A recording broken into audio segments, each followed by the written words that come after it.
Assalamualaikum warahmatullahi wabarakatuh. Saya Afidatul Yasinta dari Program Studi Agribisnis Fakultas Pertanian Universitas Jember. Saya akan sedikit membahas terkait dengan edamame di PT Mitra Tani 27 Jember. Edamame merupakan tanaman yang termasuk ke dalam keluarga Leguminosae yang mulai dikembangkan di Indonesia pada tahun 1990 dan pada tahun 1992 mulai dikembangkan di daerah Jember. Salah satu perusahaan yang bergerak di komoditas edamame adalah PT Mitra Tani 27 Jember. Kegiatan budidaya edamame di PT Mitra Tani 27 Jember ada beberapa tahapan. Yang pertama, pengolahan tanah. Kedua, pembuatan saluran drainase dan bedengan. Ketiga, penanaman. Keempat, pemberian mulsa.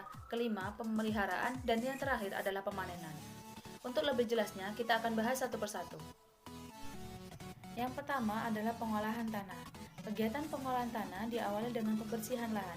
Kegiatan pengolahan tanah di PT Mitra Tani 27 Jember dilakukan dengan dua cara. Yang pertama, mekanisasi menggunakan bajak tanah. Yang kedua, tradisional menggunakan cangkul. Tahapan selanjutnya adalah pembuatan saluran drainase dan bedengan. Pembuatan saluran drainase disesuaikan dengan ukuran bedengan. Ukuran bedengan pada Mitra Tani 27 Jember adalah 1,1 kali 11 meter, sehingga ukuran saluran drainase yang dibuat adalah 30 atau 40 cm. Tahapan selanjutnya adalah penanaman. Penanaman edamame di PT Mitra Tani 27 Jember menggunakan varietas SPM atau Seed Production Mitra Tani yang merupakan hasil dari penelitian dan pengembangan perusahaan tersebut pada tahun 2004. Penanaman dilakukan dengan jarak tanam 20 x 20 cm dengan kedalaman kurang lebih 2 cm. Tahapan selanjutnya adalah pemberian mulsa. Pemberian mulsa dilakukan setelah tanam menggunakan plastik hitam perak. Sebelum dilakukan penutupan mulsa, maka sebaiknya dilakukan penyiraman agar kondisi tanah lembab. Setelah hari keempat, maka tutup mulsa dibuka. Tahapan selanjutnya adalah pemeliharaan. Dalam kegiatan pemeliharaan, ada 3 hal yang perlu dilakukan. Yang pertama, penyiangan. Penyiangan ini dilakukan tergantung dari keadaan lahan, banyak tidaknya rumput atau gulma di tanaman. Kedua, pemupukan. Pemupukan ini dilakukan sebanyak 2 kali pada saat tanaman berumur 10 hari dan 20 hari. Untuk jenis pupuk yang digunakan adalah urea, ZA, TSP, dan KCL. Ketiga, pengendalian OPT. Ada 2 cara pengendalian OPT. Yang pertama, pestisida yang dilakukan sebanyak 9 kali dari umur tanaman 8 hari hingga 55 hari. Yang kedua, yellow trap yang merupakan botol air mineral yang dicat kuning untuk menarik hama dan diberi lem tikus sebagai perangkap. Tahapan selanjutnya adalah pemanenan. Pemanenan dapat dilakukan setelah tanaman berumur 68-70 hari.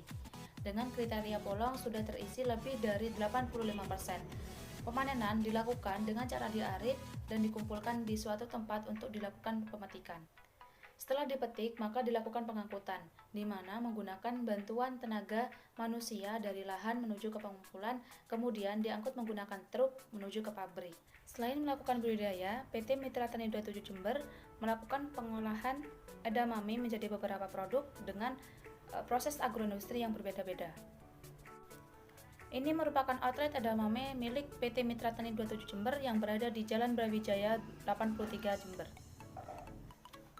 Beberapa produk yang dihasilkan dari PT Mitra Tani 27 Jember yaitu crispy edamame, frozen edamame, bulan edamame, dan pia edamame. Kegiatan pemasaran dari produk edamame PT Mitra Tani 27 Jember sebagian besar digunakan untuk ekspor, yaitu sekitar 70% dan sisanya untuk pasar lokal.